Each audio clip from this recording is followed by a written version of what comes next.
श्री गणाधिपतिये नमः। राजा भौमस्तस्य फलम, ये श्लोक है और इसका अर्थ है राजा मंगल का फल। इस वर्ष राजा मंगल है तो उसका फल बताया गया है। इस वर्ष का राजा मंगल होने से अनेक देश के शासकों में परस्पर विरोध बढ़ेगा, प्रजा में व्याधि कष्ट की वृद्धि होगी, वर्षा की कमी रहने से धान्य में तेजी रहेगी, भूकंप, अग्निकांड, बम विस्फोट, चोरी व लूटपाट आदि घटनाओं से प्रजा भयभीत रहेगी। शासन व्यवस्था भी कमजोर बनती नजर आएगी।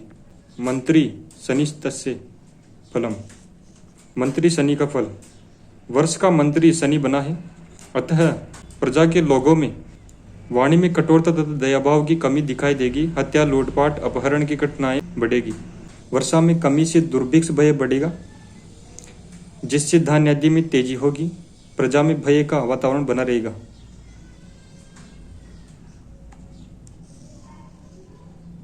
ये ऋषेश गुरु का फल।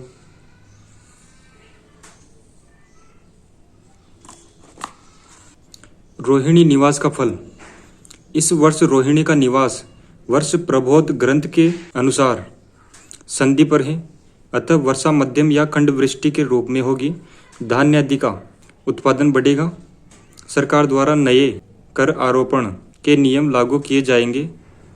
महंगाई वृद्धि से प्रजा में कष्ट बढ़ेगा। समय का वास वैश्य के घर में है।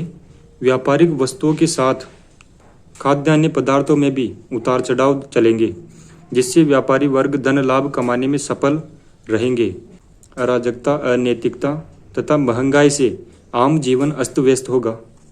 रोहिणी का निवास मेघ महोदय ग्रंथ के अनुसार तट पर रहेगा, जिससे वर्षा समय अनुकूल अच्छी होने के योग बनते हैं। फलस्वरूप धान्य जौ, गेहूं, चना, बाजरा, मूंग, मोठ आदि की पैदावार आशा अनुकूल होगी। प्रजा में सुख वैभव का विस्तार होने से जीवन स्तर ऊंचा होता दिखाई देगा।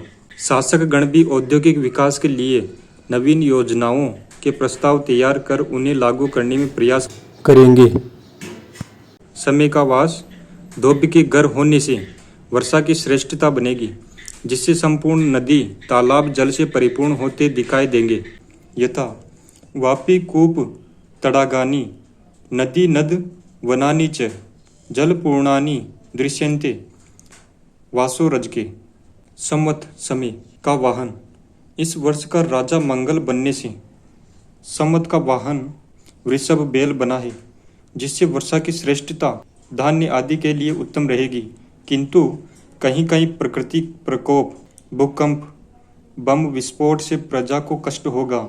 राजनेताओं में आंतरिक विरोध कुछ प्रदेशों में अस्थिरता को बढ़ावा देगा।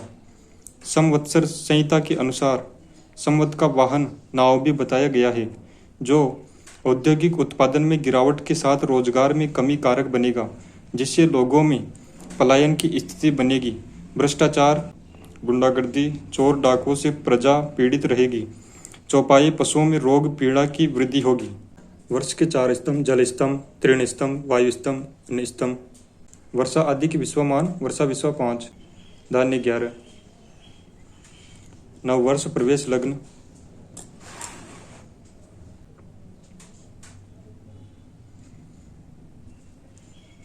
नवीन वर्ष प्रवेश का लग्न धनु बनता है तो उत्तर व पूर्व के राज्यों की जनता में सुख समृद्धि बढ़ेगी।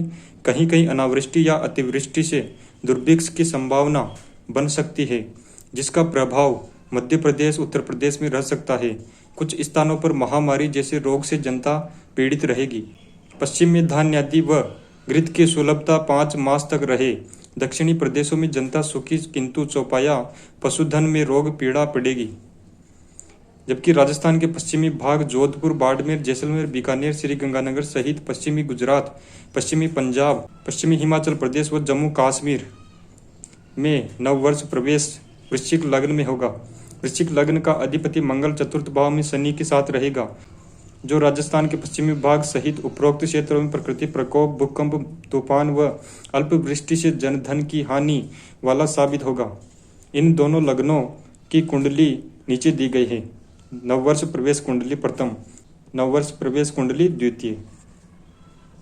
जयपुर दिल्ली सहित पूर्वी भारत के राज्यों के लिए ये धनु लग्न की कुंडली। और ये जोधपुर बीकानेर व पश्चिमी पंजाब, पश्चिमी गुजरात आदि के भागों के लिए वृश्चिक लग्न की कुंडली है। वर्षेज जगत लग्न।